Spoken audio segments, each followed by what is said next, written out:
Good afternoon, good evening, good morning, wherever you are, and welcome to NerdTube. I will be joined very shortly by my mate Gary, but in the meantime, let me introduce you to this stream. It is the Cowboy Bebop stream, season 1 on Netflix. I just finished watching it not too long ago, and I have to say I thoroughly enjoyed it. Here we go. Hello, Gary or Spike. How you doing, mate? I'm all right. You finished watching the entire season, mate? Yeah, it's good. I enjoyed it. It was really good. Now, let me just quickly get some of the comments up here. First of all, we were enjoyed by Daniel Vance. Hi, amigos. You ready for some bounty info? Oh, yes, very much so. I just want to say that I have no knowledge of Cowboy Bebop other than watching a handful of episodes of the anime series back in the day. So I'm kind of going into this with an open mind, not knowing what to expect. Daniel Martins, I think it's time we blow this scene, get everybody and stuff together. Okay, 3, 2, 1, let's jazz. Yeah. And the thing is with things like cyberpunk, which is what definitely this was portraying, is that cyberpunk and noir tend to go almost hand in hand. Old school noir and cyberpunk, and we saw it in this as well. We saw it with the sort of jazz music and the CD nightclubs and stuff like that, and the alleyways and the fucking old school vehicles and the sort of outfits people were wearing, like 1930 sort of detective street uniforms and stuff like that. There were so many elements of that, but we also had the cyberpunk side of it with them going around in space and people having like robotic arms and little things under their eyes and all manners of things, and spaceships and enhanced people and stuff like that fucking serial killer in one of the episodes. It was a really crazy, bizarre show, but I fucking loved it. I really fucking loved it. How about yourself, boss man? Well, it's just weird in a good way. That again, like they've obviously gone a long way to recreate it. Because again, I'm like you. I've always seen like a couple of handful of episodes of the animated series. It wasn't really for me.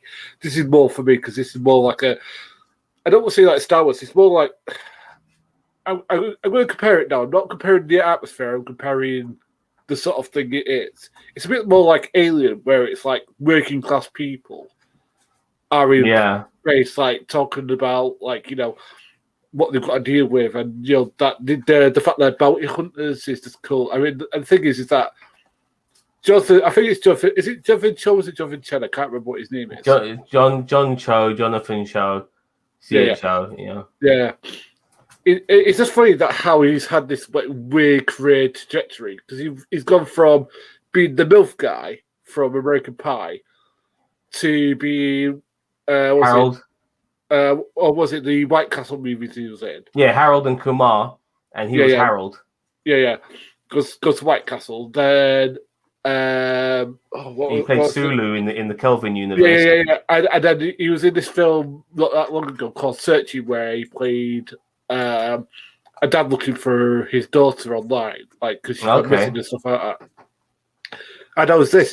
That's a weird career trajectory to go from literally being the guy who started the term MILF. I mean, it probably was around, but he popularized it, to being this. It's just weird. It's just like, and the thing is, he's awesome as a role in Spike. Again, I don't know Spike from the animated series. I'm not sure. Do you know him from the animated series, really? Because I mean, I don't really. No, I watched, like I said, I watched a couple of episodes. It used to come late night on Channel 4 and stuff, and I was a kid back then.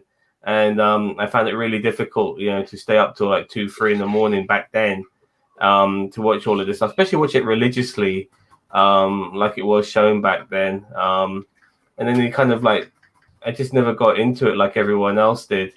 But I gave this a shot, it looked interesting. There was a budget to this, my God. There was a budget on this show, man. Nothing looked cheap at all.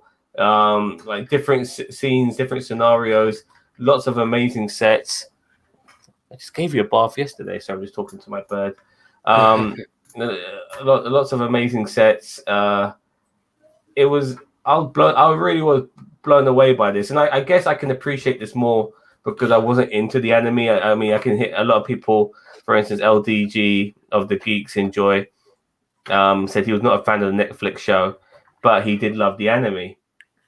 So I'm guessing there's something to that. Well, I think if you're a fan, maybe that this isn't really for you. And I think the fact that the anime really didn't really connect with me on a visceral level, and I think it's one of those things where if it does, then this might not be for you. It's one of those things where if this connects with you, maybe the anime doesn't. And I think because I think we're both on the same page on this, in that this connected more with me personally than the anime ever did. Because I actually want to watch more episodes of this because I like all three leads. All three leads are charismatic, and you want to continue to watch them. You know, I'm not rolling my eyes when one of them's on the screen. You know, all three of them are likable. Love Jet Black, by the way. Jet Black was awesome. He really portrayed a lot of heart in this show. You know, you could tell he was a good guy. He wanted to do the right thing, and then you found out why, because he used to be a cop, and it kind of makes sense regarding his persona. Wish they did it like Sin City. As far as the render stuff, I know what you mean, but at the same time, though, it felt Sin City-ish to a degree, especially when there were the more seedy elements of the world of Cowboy Bebop. You know, that's where it was very Sin City in the nightclubs, in the bars, you know, in the street corners and stuff like that. It felt very Sin City in that aspect. You know, even at the final episode of the show, you know, with Vicious, like taking that young girl hostage and stuff like that. You know, in that church, it felt very Sin City at times. I'm not sure if you agree or not. Daniel Vance said, "I'd love to see Tarantino do this in his early years when he was still good at his craft." I mean, Daniel. I mean, I agree because these are sort of things that inspired Tarantino. Obviously, spaghetti westerns did, and Far Eastern cinema, whether it be the Chinese or Hong Kong action movies, and obviously Japanese anime. He was so inspired by a lot of this. I would love to have seen him take this on board. But I'm just trying to find some pictures of some of the cast, because obviously, apart from Jonathan Cho, the rest of the cast are not that renowned. It's going to be pulling up them now. Is it? Now, one of the actors, and that was the guy who played Vicious. I'm not sure about you, but for me, he looked so much like Brandon Lee. It was uncanny. Like a British Brandon Lee. This guy, I'll bring him up. Alex Hassel. Now, he looks nothing like Brandon. He looks more like bloody, what's his, oh God, not Stephen Fry, Hugh Laurie.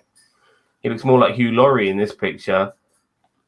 You know, I mean, look at him. I've seen him about. I've seen him in so many things. You know, he's got a very recognizable face, Alex Hassel. But when he was with donning the white hair, yeah, he looked so much like fucking Brandon Lee. It was unreal. But yeah, he's been around, this actor. Looks like a stage actor for sure. Look at this.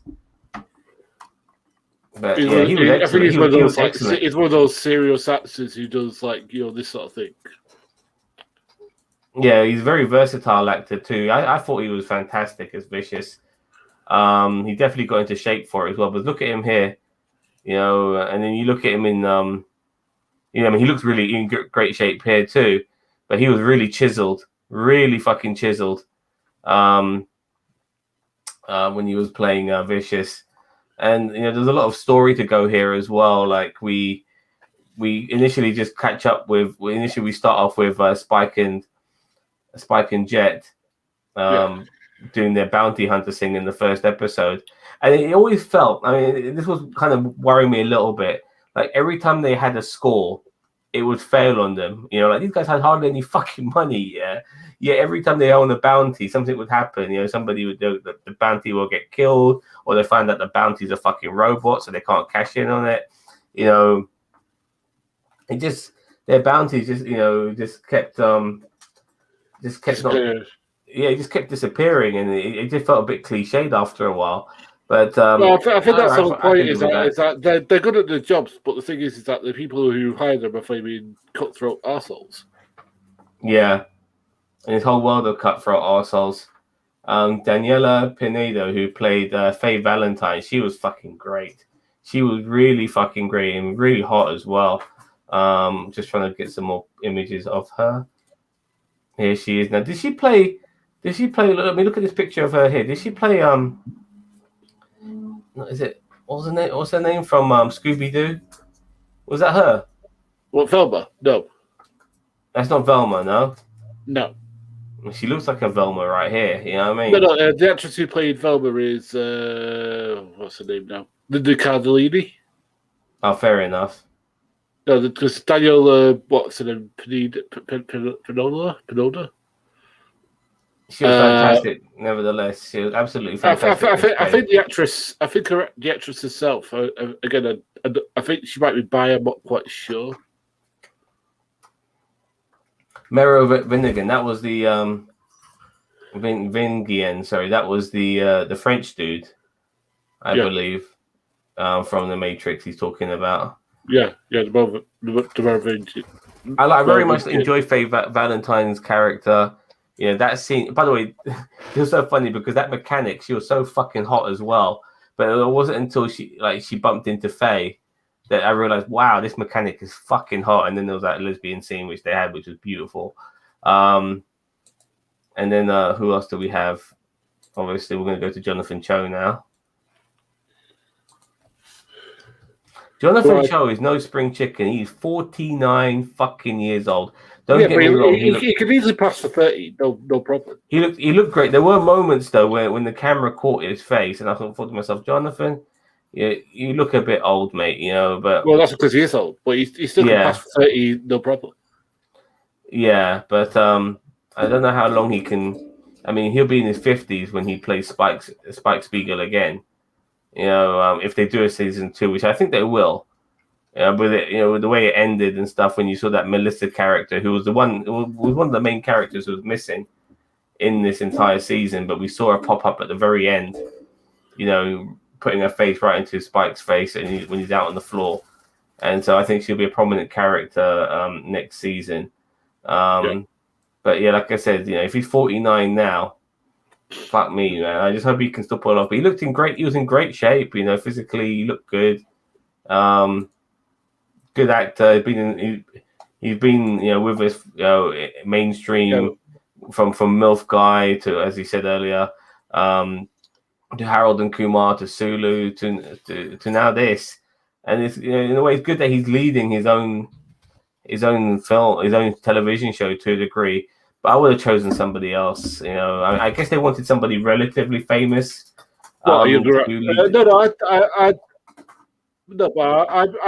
I personally think that it's fine because as I said, he can easily pass for 30. I know he's 30, 49, but he can easily pass for. He can easily pass for 30. I mean, and the thing is that he has this sort of like. I don't know. I mean, like maybe people who are fans of the anime can say, "Is he doing a good impression of Spike, or a good performance of Spike?" Because again, I've never watched the anime, I can't say whether he has or not, and that's okay. And he looks fucking old here. Oh.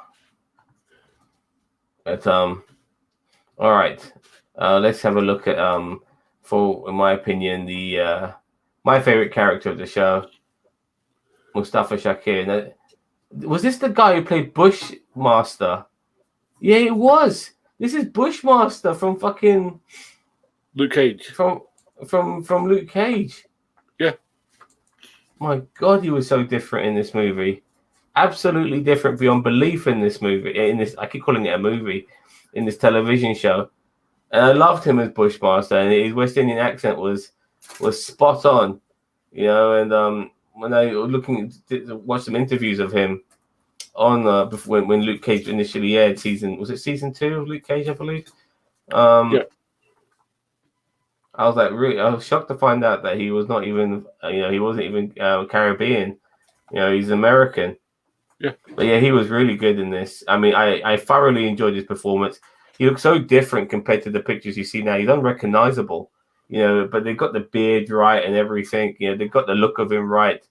They got the bald head. So, but I've heard that he like had to shave his hair and everything for it. So he went proper. What's the word? Into character. Yeah. And the funny thing is, like, there is a bit of a debate now because Jet Black. Let me just quickly type in Jet Black. Oh, fuck's sake! You're probably gonna get porn. You know, I'm gonna get fucking pictures, cut the color Jet Black. But this is what Jet Black it looks like. You know, he looks like this dude. And so some people, don't get me wrong, I don't give a fuck. Yeah, because I'm not, I'm not anal like this. But please tell me not getting the racist going. Oh, he's black. Well, there's some people who are saying that, you know, this guy. I mean, because look at his skin tone. He's you know, he even his features. You know, he doesn't look black. You know, and so because you've got a black actor playing a guy called Jet Black, some people are making a fucking issue of it. I don't give a flying fuck. Does he fit the role? Was he very good? Is he good in the role? That's what matters. Yeah, exactly. And I thought it was fantastic. I'll give you a perfect example. Like I can't remember. Like in the comics, I think it's what's his name. There's a character where the character is originally a man, but he's been played by a woman. And the woman smashed it out of the park, so she got the role. That's how it works. He was the right guy for the role because he smashed it out of the park. Yeah, he did, and I warmed to him big time. Now we had our love interest in this as well. Let's see if I can find her. Elena Santine even. She played Julia. And I thought she was really good. You know, I thought she was really good. You got pictures of her there? Yeah, there she is. Let's find the most. Yeah, she wasn't just eye candy. She was there. She wasn't just eye candy. She was there for a purpose. Now, I really, really appreciated how this ended. You know, she ended up taking over the syndicate. Yeah. So she's definitely going to be a villain, in my opinion. And I don't want any, you know, I don't want her and Spike to get, you know, to fall in love. I don't want her and Spike to fall in love again and all that sort of shit. I mean, she shot the fucker out of a fucking church window, man. You know, I mean, that's it. It's done. You know, there should be no coming back from that.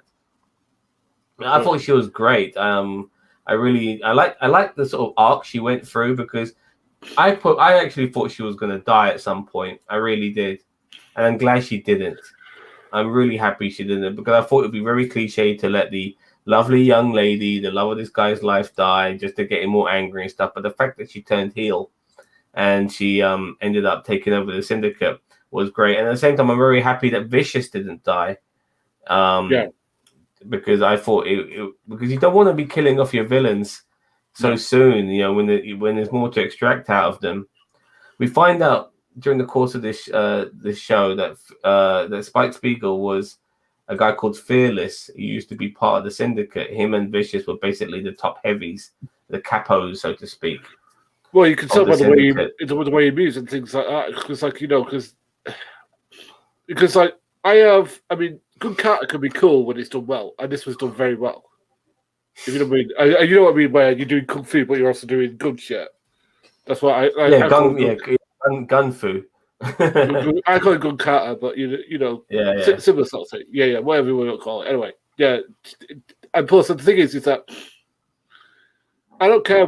By the way, I know you complain about John Cho's age. I don't care. He looks great in the role. He has a sort of like he's sort of it's a cocky arsehole, but he's sort of vulnerable at the same time. If we get 4 or 5 seasons, I just hope he can maintain that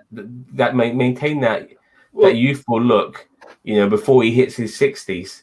You know what I mean? Look at Hugh Jackman. I mean, how old was he when he finished doing Wolverine? Yeah, I know, but he still had, you know, like he's 55 now. No one's thinking of him going back to Wolverine. You know, he did it until it was like he hit his 50s. And like, you know, he played Old Man Logan in his last shot at Wolverine. and I expect Hollywood actors to keep themselves in tremendously good shape. I mean, you work out the way he does. I mean, he's so fucking ripped and so fucking. He's a physical specimen. You saw him in The Wolverine, the second Wolverine movie.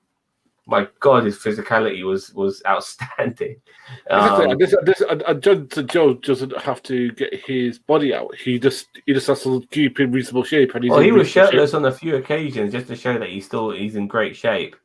So but nevertheless, I just going back to this whole show, I did like some of the aspects of it. It was very funny at times, very very bizarre at times, and even though there was an overarching narrative, pretty much every episode was its own self-contained sort of episodic plot. With regarding certain bounties they were dealing with. Not all of it necessarily crossed over to every other aspect of the show. Like we saw that young couple, which kind of reminded me of Desperado, I think, in the first episode, where you had that guy who's doing his Antonio Banderas impression and you're taking this drug called Red Eye, and then you had that pregnant woman who you found out was smuggling the drugs in her belly, just pretending to be pregnant. Yeah. All of that, and then but they never really played a more prominent part after that. They were both dead in the first fucking episode. We had the robot artificial AI that tried to trap Spike. Jet Black came to the rescue, and they had to go all the way to fucking Earth and stuff like that. That was also an excellent episode. They did give us a flashback episode. I'm not sure how you feel about it. They gave it with the penultimate, just making us understand the sort of life Spike led when he was fearless, as part of the syndicate. But overall, I thought some of the elements in this show, it was really weird how they balanced the seriousness with the silliness, and they did that quite a lot in this show. It was really fucking stupid, and it was really fucking fascinating. Now we are going to get some more they left it open to a second season, but everything's a bit all over the place. Now Faye Valentine, she gets that video cassette, and she kind of finds out a little bit about her past, because what we know about her is that she's a bit like a Han Solo. She was frozen in some sort of carbonite thing, and when she woke up, she didn't have her memories, and unfortunately, people like her get conned, and she was conned, and then she finally finds out a little bit about her previous life, and she finds this video cassette, and she's able to use some of the images there to find out what street she used to live on. So I think they're going to continue with her trying to understand her past, which is going to be interesting. Maybe she'll meet her parents. I don't know, because that woman who was in that one episode wasn't her mum. So we got that. We've got, like I said, the new girl, Melissa. And I was shocked to see her. I really didn't think they were. I thought after the first 5 or 6 episodes, if they're never going to put Melissa in, I didn't think they were going to put Melissa in at all. But it looks like they're going to squeeze her in for next season. Yeah, that's good. As I said, the fact is they've got a good basis to go on and make a really, really good show here. And I think if they do that, then they'll be sorted. As I said, again, the other thing I can see people bitching about is the colour change with Jet and the. Well, people have been bitching about it, but fuck them. I mean, it's not important now. Yeah, as I call them, stupid racists. But it's like, does it matter? No. I wouldn't necessarily call them racist. They're the ones who are making an issue of it are saying that it's racist that he's not they've made him black. They've made a guy called Jet Black. But I think what it is for me, I just think a lot of these people are just making a mountain out of a fucking molehill. You know what I mean? There's no issue here, and I just wish they would move on from that. Let me just quickly see what Daniel Vance is saying. Waking up with no memories would be awesome. Everything would be so new. Well, you've seen 50 First Dates, haven't you, with Adam Sandler and Drew Barrymore? I mean, I'm not sure how good that would be. But, yeah, there's that. We also have Spike and Jet falling out, because obviously what happens at the end with Spike is that it's kind of history repeating himself. He got shot by Vicious at the end, before he became a bounty hunter, and now he gets shot again by Julia before, at the end of season 1. He obviously survived. I'm very happy they didn't fucking leave that on a cliffhanger, because it would have been stupid. We all know he would have survived. He landed in water, for fuck's sake. You land in water, you survive.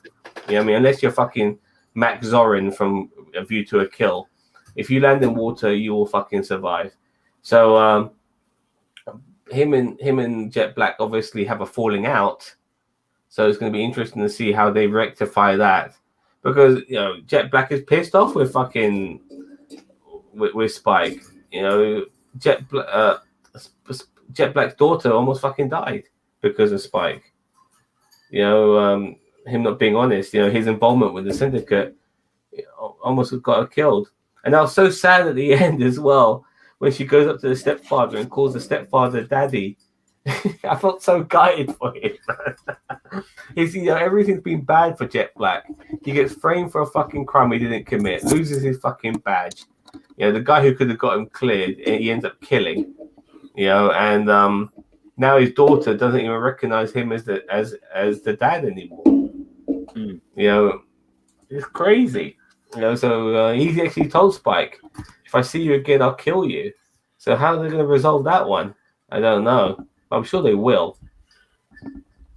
And finally, obviously, as I said before, Julia is now the head of the syndicate.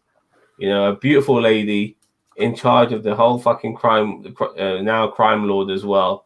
It's going to be really interesting to see what they do with her. And obviously, Vicious is still alive. So it's going to be really interesting to see what they do with Vicious as well. Some other interesting actors as well. Here's Tamara Tooney. She'll definitely come back. She played Anna in this. And we also have Rachel House.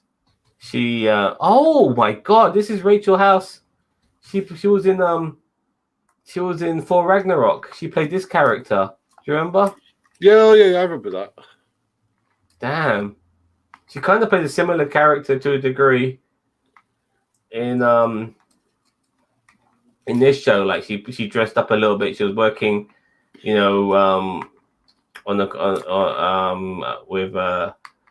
with materials, in some sort of junker yard and stuff like that. But this is pretty cool seeing her come back. I did thoroughly enjoy the scene where we had the takeover of the syndicate, where Vicious had this plan where he was telling her and the other dude, the guy who likes to eat testicles, the guy who actually, it took me a while to realize that when he opened that jar, he was eating pickled testicles or some shit like that, but nevertheless, he had that plan to take over the syndicate. He wanted to run the syndicate. He didn't want them to be controlling his life. They tried to make him kill his wife. And so he's really pissed off about that.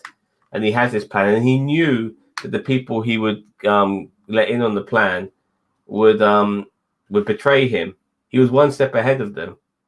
And I knew, I'm not sure if you knew this, Bossman, but I knew when we saw this lady here, Rachel House, chop off Vicious's head, I knew that it was a face changer thing, because we saw that earlier. Did you pick up on that, or you? Or yeah. I got that. I mean, there's something a bit off about that. I don't. Again, the thing is that they were explicit with it, but they did enough that you sort of cottoned on to it. Does that make sense? Because I hate it when I hate it when it's like, what's the word, when they're explicit about that sort of thing, but when it's subtle, that's good. Where there's enough clues where you can sort of look back and go, I see.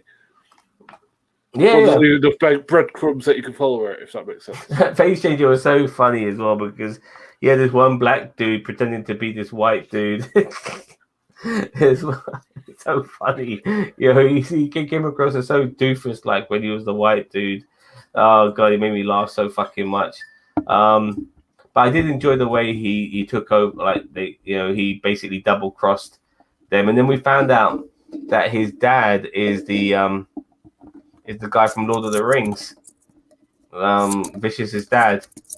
You know, the I forgot the name of that particular title they have in Lord of the Rings, the caretaker, those sort of dudes, and he ended up killing his dad, and he didn't even waste any time. Like, he got a blade and he slowly stabbed his dad with it. You know, he didn't like have a monologue with his dad, just killed him.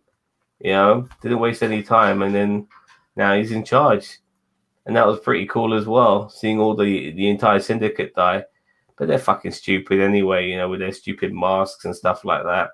So yeah, well done to Vicious for taking over the syndicate, and he got stabbed a couple of times, and he's pretty much a badass.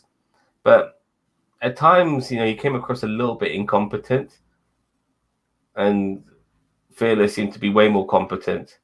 We saw a scene in episode 9 where we went all full John Wick, where he goes into the other cartel's house and starts shooting the shit out of everyone. You enjoy that scene? Yeah, great. It was great. And as I said, like, you know, as I said, the one thing that I can get this thing, and I know you're going to say, oh, what, but comparing this to a lot of CGI stuff, I actually cared because I was invested in the scene. If that makes sense. Yeah. Again, even if there are some ropey special effects, and sometimes there were, I didn't care.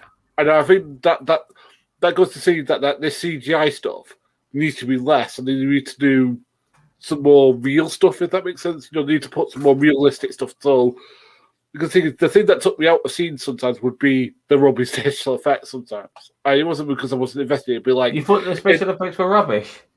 Well, give me some examples, but I thought that all the space stuff was amazing. No, that stuff was great. I'm talking about, like, you know, like when they would like be on somewhere and they'd be like talking, and then all of a sudden, like, the scene would, like, you know, a little bit, so the particle effects in the scene would be a little bit dodgy, you know, that sort of thing. You know, I just said, like, it would usually be an establishing shot or something like that. That like, you know, it wouldn't look quite. And it goes to prove my point that the best special effects is when you take CGI and you make it use the real stuff look better, because I always say that the best stuff that does that takes like something that is done in real, but you put special effects stuff on, CGI stuff on it to enhance it. Yeah, I find yeah, I mean, for me the best CGI is the CGI where you don't realize it's CGI. I've always looked at Snoke in Last Jedi to be one of the best examples of fantastic. Like I said, I don't like that fucking film. I know you do, but we're not talking about that. But his rendition, like his features, he looks so fucking real, even though he was a CGI job. You couldn't tell that he was CGI. Let me just hear what Daniel Barnes has to say. Yeah, some of the special effects bugged me, I'll admit. Spike running in slow-mo with a mirror between he and his adversary was wonky. The mirror between him and his adversary? I'm not sure what scene that was from. Also, you know, like, it was a bit weird. Like, in, I think, episode 3, they were trying to get that bomber who would use toys to blow things up. And they go on this ship, and he had a few booby traps on this ship, and eventually Spike saves Jet by stepping onto the mine or whatever that was on the ship, and Jet said he'll be back, and we never saw that resolved, you know. And we're on to the next episode like it never fucking happened, and I found that a bit weird. But I'm not sure if you know what I mean. Like, we never saw it resolved, did we? Like, Spike steps on the landmine to rescue Jet. Spike can't move now until Jet comes back with the escape pod and stuff. And we're on to episode 4 after that, which was absolutely bizarre. But we finally get Faye Valentine come in on episode 4. I was a bit concerned, but after the issue, we did see her in the opening episode, but then we didn't see in episode 2, episode 3.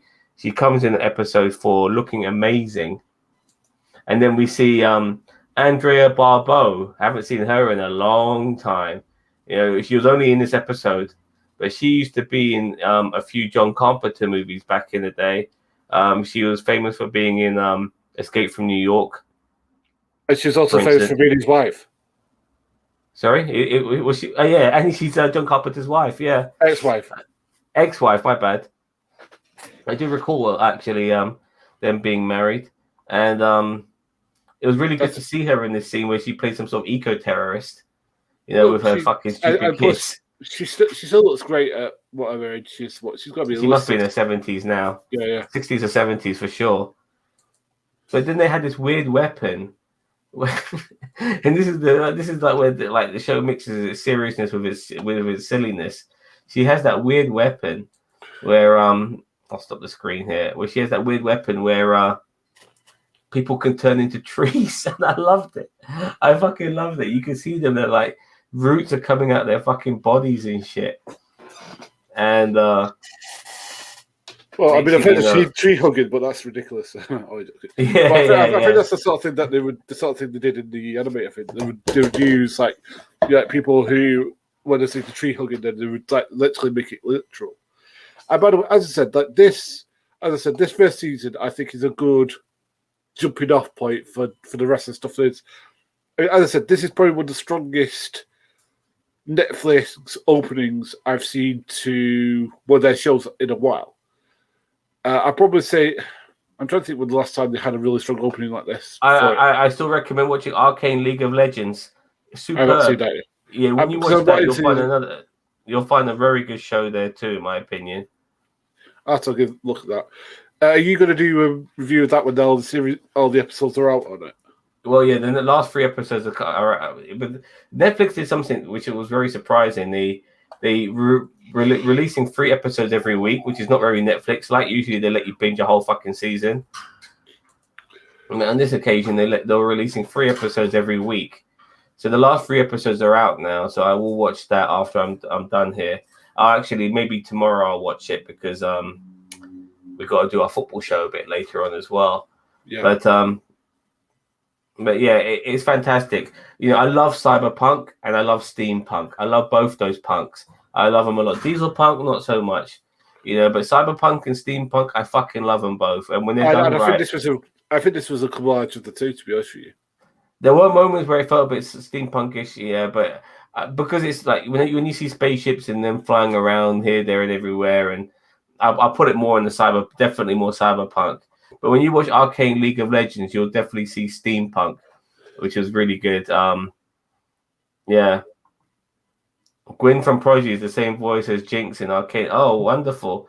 Well, I'm glad you're on that one as well, Daniel Vance, because I will be reviewing that tomorrow. Maybe you can join me.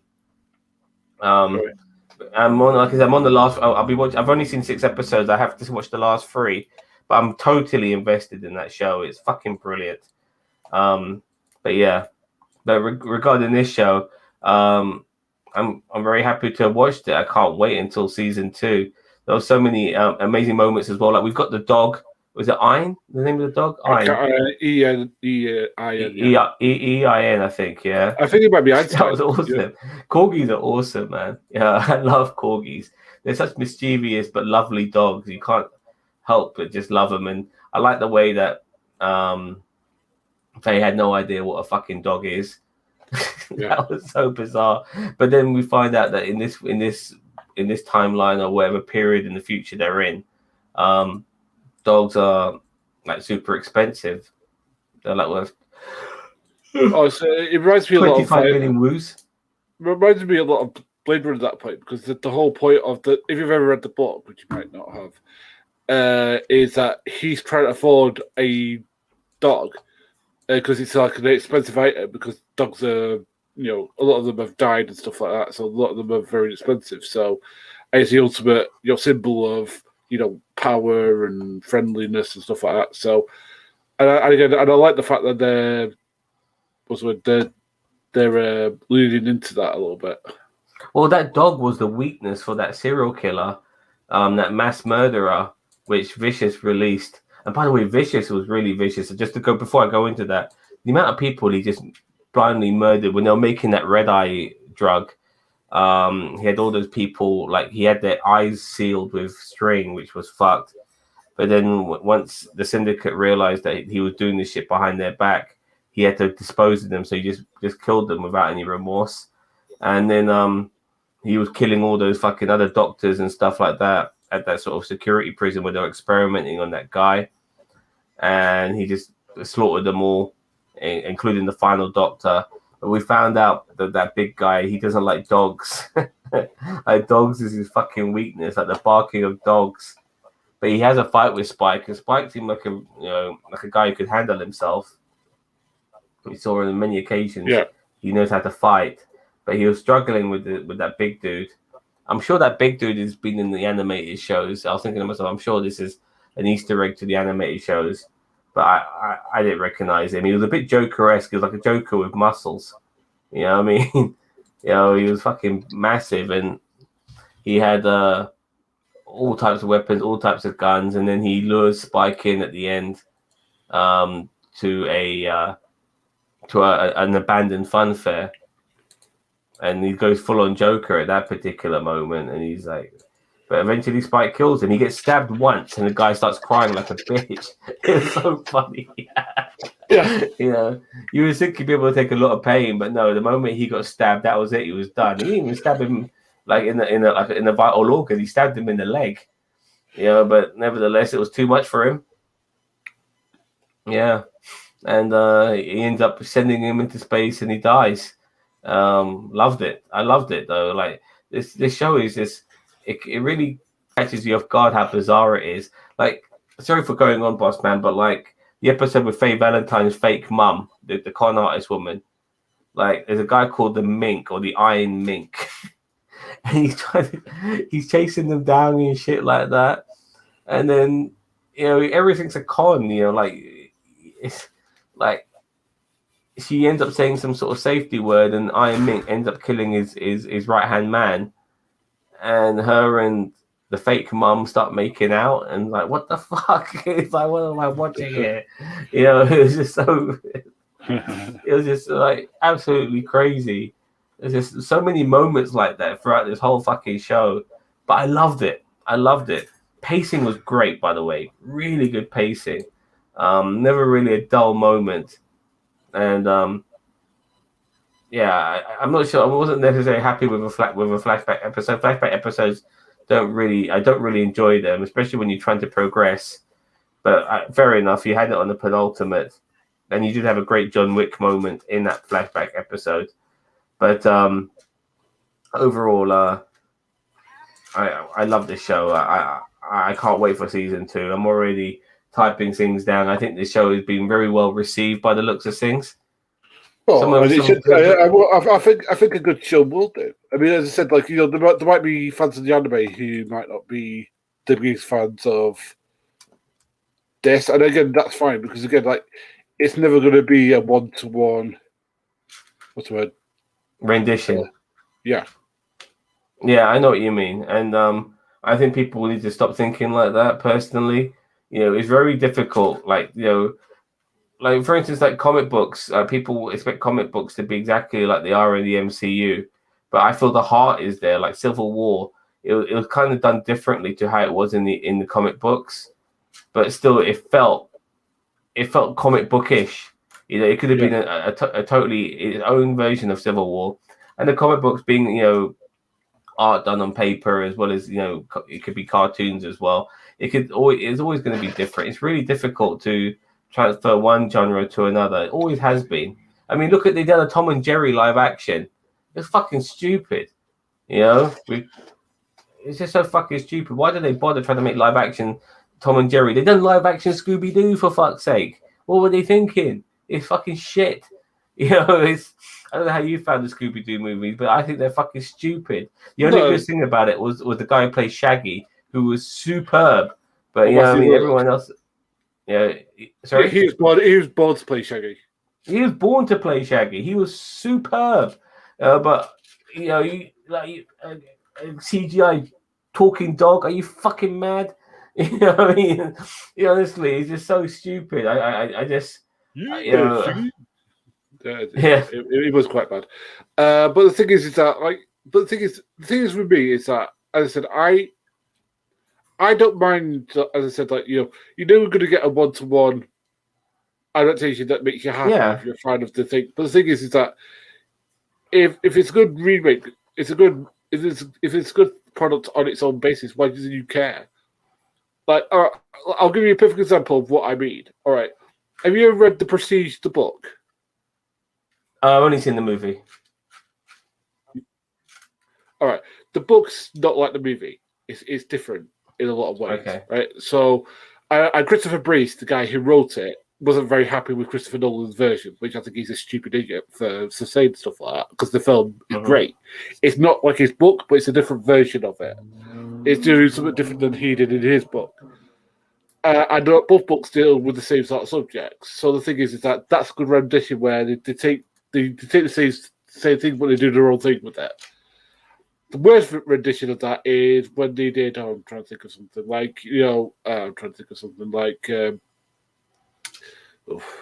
I'm sure there's loads of renditions I could name off where, like, they made a book and they made a total hash out of it. Like, all right, Dragon Ball Z, for example. They made the live action. It's a disgrace, mate. The live action is a fucking disgrace. That's what I mean. I know what you mean. That they took something where people have been carrying for a live action, version of that. I'd even see like the latter Transformer movies. The first one was okay, but the ones after that, like, I want to focus on the goddamn Transformers, and no, we're fucking focusing on humans all the fucking time. I never very much appreciated.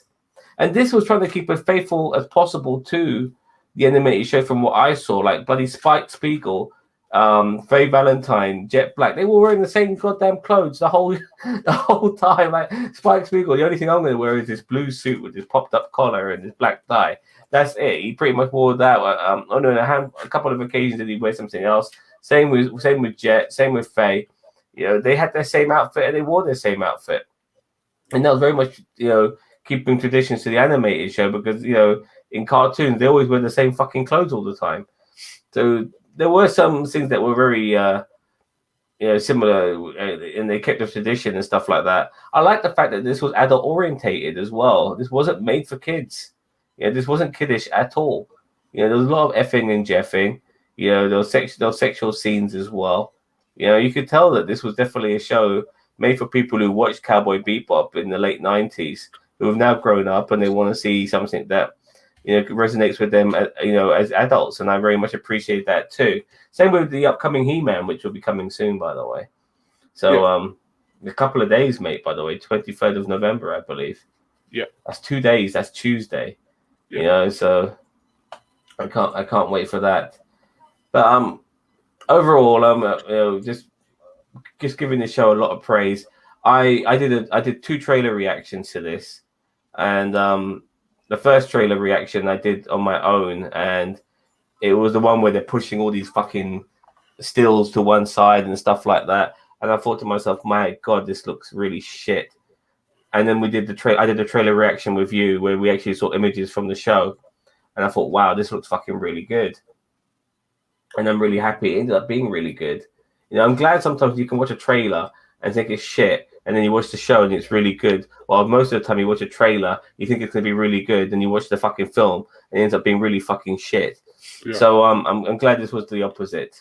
I'd rather the show be good, not give a fuck about the trailer. But I'm never. Yeah, well, that's why. But I think what the trailer's supposed to do is hype you for the show, because if it's a really shit trailer, and again, the first trailer wasn't that great, but the second trailer was great, in my opinion. So it did get you hyped. The second trailer was fantastic. It really gave you a real indication of what we're going to be watching, like massive set pieces, expensive sets. Like it was. I give a lot of credit. Like, one of my issues with sometimes with Netflix is that when they make like sort of action orientated shows, they don't have enough fucking action. Punisher being a prime example. Not enough fucking action in Punisher, but nevertheless, this show was an action-orientated show, and I thought the action was plentiful, and I thoroughly enjoyed it. Okay, Bossman, I just want to say that we have a lot of stuff coming out this next week. We have, obviously, Arcane League of Legends, which I'll be finishing watching by tomorrow. We got Survivor Series tonight. Survivor Series is tonight.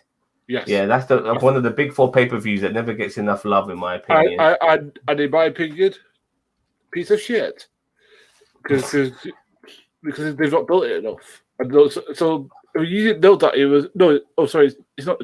Is it tonight? Is it next week? Let me just have a look. I wouldn't be surprised. Well, it's always on the Thanksgiving weekend, isn't it? So, I don't know how it's going to be done, but fair enough. We also have the second part of He-Man Revelations. Now, a lot of people were complaining about how woke He-Man was. Shame on you, but if you've seen the fucking trailers of He-Man Part 2, I mean, unfortunately, they gave away a lot in those trailers, but I think it was to shut up all the fucking dickheads who are complaining about wokeness, because whenever somebody who's not white and who's not male ends up taking some prominent screen time, it's fucking woke, and I can't fucking stand that shit. If there's one thing that annoys the hell me is if people use the word woke. I hate that fucking word, man. It's like, oh, it's too woke. No, it's representative. Because I don't know whether you noticed, but there are black people as well. There are women as well. There's so many people who share this planet, you know. It's amazing. LGBT. The thing is that you think that because people they don't look like you because again, there's tons of guys that I love who aren't white, who I can still look up to and empathize and look and be inspired by. Like one of my favorite actors is Denzel Washington, who's a black guy. Because he's been great in everything he is. And whenever I like one of my favorite performances of his is in Glory, where he plays this sort of like you got best supporting actor in that movie. Yeah. But what's really good is that he's somebody who doesn't really want to be in the company because he's basically fighting for a side that he doesn't believe in. But the side he's actually fighting for his freedom and stuff like that. And it's like this really complicated character. Mm-hmm. Again, if that character was white, it leads to some of its thinking. So that character needs to be black to tell that story. The thing is exactly. And I want people who use the word woke to do this. Does the fact that he's black impact the story like the way I just said it there? No, it doesn't. The fact is that they chose the right person for the role. The fact is, the black person, if that hurts your feelings, sorry, that's on you. That's not on the people making the show. If they did a shit job, then that's something that we could discuss. Did you see No Time to Die, the most recent James Bond movie? I did. I have, yes. Yeah. A lot of people were complaining that the lady who plays Monica Rambeau's mum in Captain Marvel played 007. Yeah. Yeah. And they were thinking, oh no, we're going to get changing of the guard and all of this sort of shit. She was just a supporting character, dude. Yeah. You know what I mean? She wasn't a prominent character. You know, she even was willing to give up her Monica to give back to James Bond. You know, of 007, give her title back to James Bond, and she was just a supporting character. I wish I knew what her name was, because the thing is, because she was Naomi. Her name was a character. The character's name was Naomi. I forgot her surname. The actress. I'll find out for you right now. So, what's her name now? I can't remember what her name is. Lucian Yeah, something along those lines. It's like double L. It's double L. I know that for Lucian Lashana Lynch. Yeah. And she's not Naomi. Naomi. Sorry. Yes, yeah. But again, like 007 is just a number. The thing is, James Bond's a person, and people go, "Oh well, James Bond could be a woman," and if it's a woman doing all the stuff that James Bond does, or he might be black, and you know what I mean. A lot of people want, and people go, "Oh, he's James Bond can't be black. Why? Where in the book does it say that he's not? Where does it say? I agree. People more that he could be blonde. It's like who cares if it's the right person? Who cares? If you don't like it, that's on you. Look, I have no look. I mean, I wouldn't want a female character be called James Bond. Maybe Jane Bond. That would be funny. I know that would piss off a lot of fucking people who go, oh, whoa. Like, go suck my fucking nuts, please. You know what I mean? I wouldn't mind taking them a different direction. I wouldn't mind a black James Bond. I've always said John Boyega should play him, you know, because he could play him for a good 10, 15 years. John Boyega could. But the thing is, and again, I need those people who was woke to think about this for a minute. How many people out there are for people who aren't white to look up to? as hero characters, people who are good at just trying to do what they can to save the world. Not a lot. So where's their representation? Where is the person that they get to go to? I agree with you. I agree with you 100%. You know, and somebody who has very little representation outside of Bollywood, and I don't watch fucking Bollywood, but I can't fucking stand Bollywood because every film's a goddamn musical, and I'm not the biggest fan of fucking musicals. You know, I just wish people would stop making a big deal about other people having a piece of the pie. You know, like for decades now, one demographic has been the front and center of all types of media. So much so that even when they're representing other cultures, like they'll still get a white guy to do it. They'll get fucking John Wayne to play Genghis Khan. You know what I mean? Well, the thing that I want these people who complain about wokeness to think about this, right? People for a good 2 years bitched and moaned about Heath Ledger becoming the Joker. For a good it must have been a good 3 years, if not 10. Yeah, they did moan. When he got first announced, people were saying, "Oh, they can't have him. He was in the Pretty Boy. He was in 10 Things to Help About You. He was a gay guy because he's in Faye. Was it Brokeback Mountain? Which is a fantastic film. And you know, he's this swishy guy from Fabian. You know, A Knight's Tale. You know, he can't be the Joker. Yeah. And then he comes out. What do people say? It's the greatest Joker performance of all time, and everybody has retroactively. Yeah, he becomes a standard bearer, doesn't he? Yeah, it's like because now that's the yardstick, you know. And I think about this is how good that performance is. It's still the yardstick, and Joaquin Phoenix literally won an Oscar playing that performance as well as the lead actor. He was the best supporting actor winning the Oscar. This was the best lead actor, and still the performance people go to is Ledger. They don't go to Faye Joaquin Phoenix, they go to Ledger. And you think about that. If a black guy knocks it out of the park and wins an Oscar, how stupid do you look? Whereas does the greater guy, if he does a shit job, criticize that. You know. And by the way, when you get a chance, Daniel and Bossman, when you get a chance, type in Robert Storm, Parasite. There's a guy called Robert Storm, is this stupid, fat, fucking dickhead American prick. I'll Google on YouTube. Yeah, he was complaining so much about Parasite winning the fucking Oscar because he won Best Foreign Film and it also won the Oscar. And because it won the Oscar, he had a fucking meltdown. He hasn't even seen Parasite, but was complaining about it because he wanted Joker. Is this Film Gob? No, I'm not sure. Let me have a quick YouTube-y.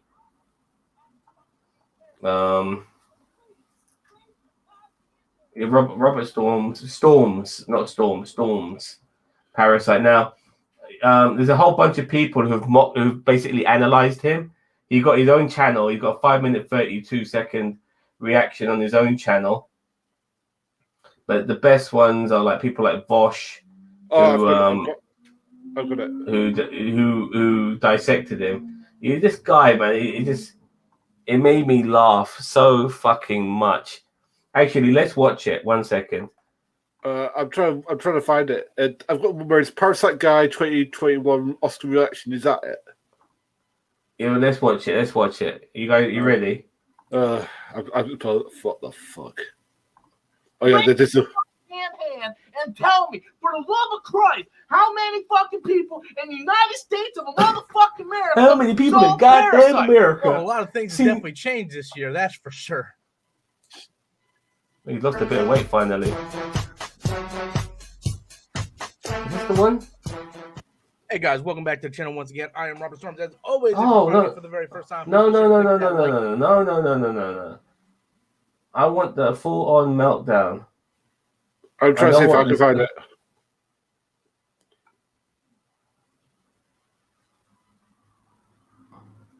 Let's have a look at this one. Yeah, that's a look.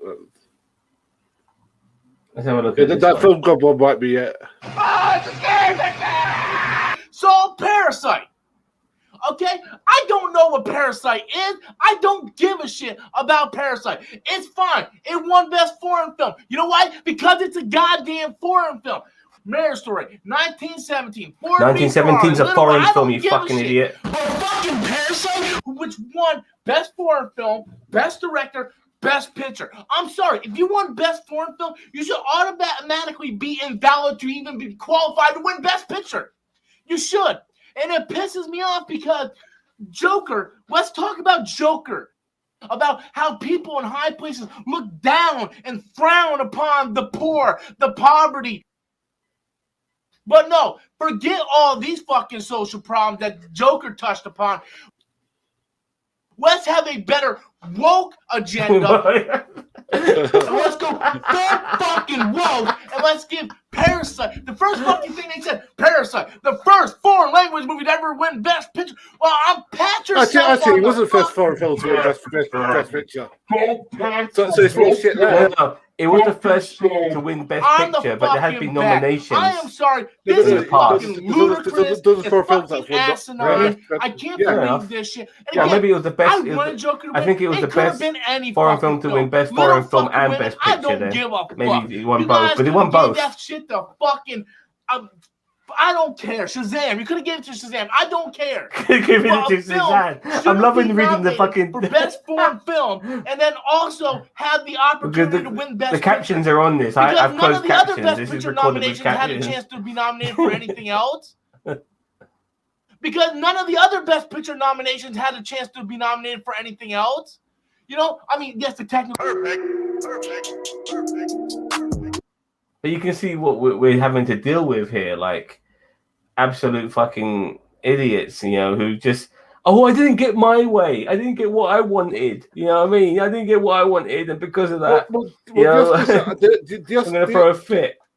Well, no offense, but the Oscars don't really represent you or what you want. Because the thing is that how many times have they? I mean, this you got to remember. Like, this is to that guy. This is the same people that told us that the best film of a particular year was Driving Miss Daisy. Think of that. Think of how bad a film year has to be that Driving Miss Daisy was the best film in it. No, I agree. I can think of like loads of films that I made that year. What year did Driving Miss Daisy come out? What, 1992? Whatever year that was. Definitely. Well, it was the film that kind of put Morgan Freeman. It was Morgan Freeman, wasn't it, in that movie? 1989. So it came out. It was the film that kind of like really put Morgan Freeman on the mainstream, because you know he like started becoming famous in his 50s. That guy, you know. Yeah. By the way, just to Daniel Vance. Daniel, remember I think you once asked me what's in the box. This is from McDonald's, by the way.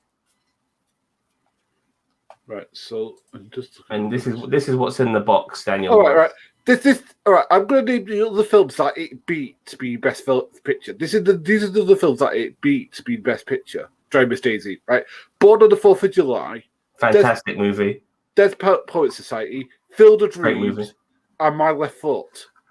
Those are the films. My Left Foot. Oh my god, My Left Foot is fucking brilliant. My Left Foot is so good. Daniel Day-Lewis kills it in that movie, man.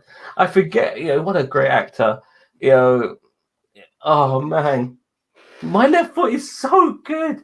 Oh, yeah, God. I want the Oscar. Driving Miss Daisy, which is as good as it. No doubt. You know, but you know, look, I think I wasn't losing any sleep over it. Don't get me wrong. But nevertheless, great performances, great films in that particular period. My Left Foot, man, fuck me, I forgot how good that film is. Great film, great fucking film. But all right, let's wrap this up, boss man. We've got to be back in an hour talking about football. But as we said earlier, we've got so much stuff coming out this week. You know, Arcane League of Legends review will be by me tomorrow. We've got He-Man. We've got fucking the first episode of Hawkeye. We've got more Star Trek as well coming out. We're doing a wrestling review of DX versus NWO. Keep an eye out for that. Vance will be with us on that one too. So I'm sure we've all got something to say. Boss, but I think you'll be joining us for that as well. Absolutely. NWO versus DX, baby. Manchester. Yeah, he's from Manchester, dude. Yes, I am from Manchester. Well, actually, I'm from and if you guys like your soccer, I said join us. We'll be back here on NerdTube as well as No Budget Productions within an hour. But I need to get some food in my belly right now. talking about all the stuff that's happened in soccer, in football, this past 7 days, with the heights of England getting 10-0, against the mighty San Marino, which is the worst team in international football, to Ole Gunnar Solskjaer being sacked, and Man United losing 4-1, as well as my team Arsenal losing 4-0 to Liverpool. But we will be talking all about that on This Week in Football within an hour. So join us for that. Thank you very much for watching. Have a nice day. Bossman, I'll see you later, mate. Take care, everyone. Bye-bye.